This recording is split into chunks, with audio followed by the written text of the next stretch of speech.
Hey, it's Rachel from All About Planners. In this video, I'm doing a review of the craft planner. So this has a layout which is very unique, very unlike the usual planners you will see. So let's start with the page size and then I'll show you the inside. So it is pretty typical for this kind of style of sewn bound notebook, about 5.75 inches wide by about 8.25 inches high, so around about A5 size. And it has the usual sewn binding, nothing on the spine, just craft on the cover. I do quite like this paper, how it's got a black edge on it, something a little bit different than just like the cream color.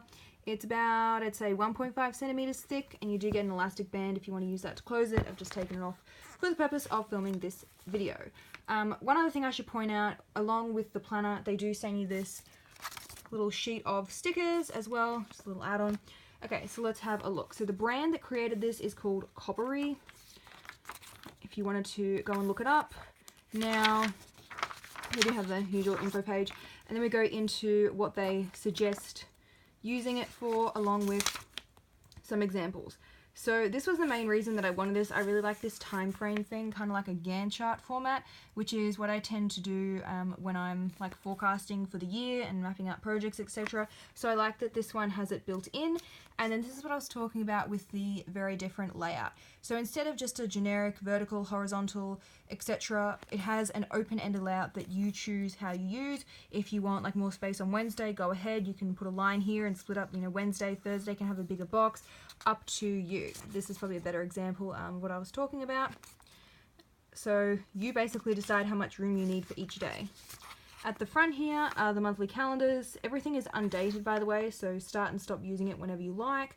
Now the paper quality, as you've probably seen, I really need to point this out, it's pretty crap. Like, look how see-through that is. You can see through the box. So I'd say that would be the most disappointing part about the planner. It's all like thin paper that's really see-through. I really wish they had invested in some better quality paper, especially considering the price of the planner.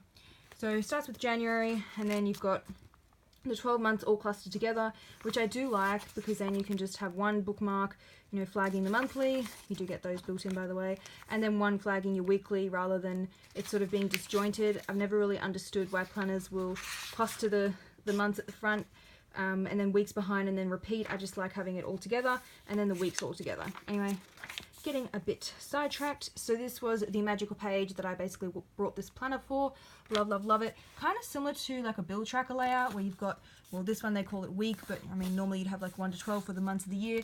Anyway, similar layout, and then you can tick things off, write out your goals, scribble in, you're going to work on that in week 1, etc.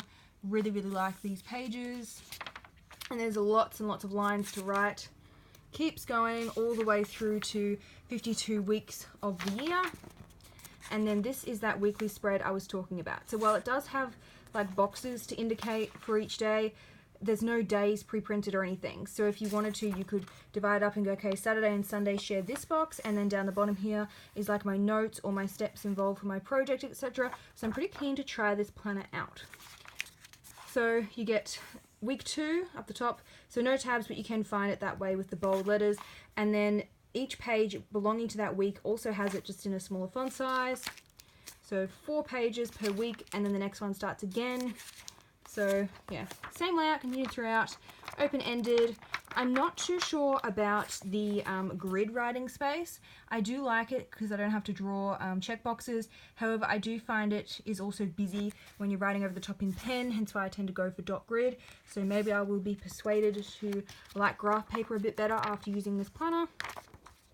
So quite a lot of pages, but then unfortunately there's no notes pages or anything at the end. See how it just ends? There's no sort of extra pages, so you're kind of doing your detailed project breakdown within each week. There's no sort of pages you can refer back to and list out everything as a reference, which is what I tend to do, and then I will go and copy whatever tasks I'm working on that week to the weekly. So you might find it a bit irritating to switch back between, maybe you were mapping out something in week 40 and then you're continuing in week 52, and it's not, you can't really put it all in one place. I feel like this is very much, you just look at that week. It doesn't sort of have enough room to do longer term project planning in detail, apart from the goal pages, which I showed you just before, apart from these pages, but there's only space to just list. I guess you could, have the task and then list out the things below and use it that way if you wanted to, because there is quite a bit of space. Still deciding how best to use this planner. The other thing I wanted to point out is the pocket folder at the back, which is quite roomy.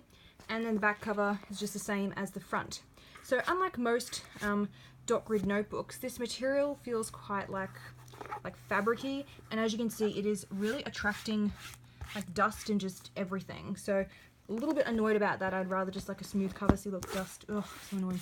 But apart from that, love the inside layout. Wish it had better quality paper. Page size is good. Not usually a fan of sewn binding. However, the pages are laying flat on their own, which is good. There's 2 built-in ribbon bookmarks. And that's about it. I will be doing a pen test, although there probably isn't much point because, I mean, you can already see stuff ghosting through the backside, but I will do one just to see. Maybe some ballpoint pens might not show through too badly. Anyway, that will be linked in the blog post below. Don't forget to subscribe. I usually post a couple of planner review videos each week.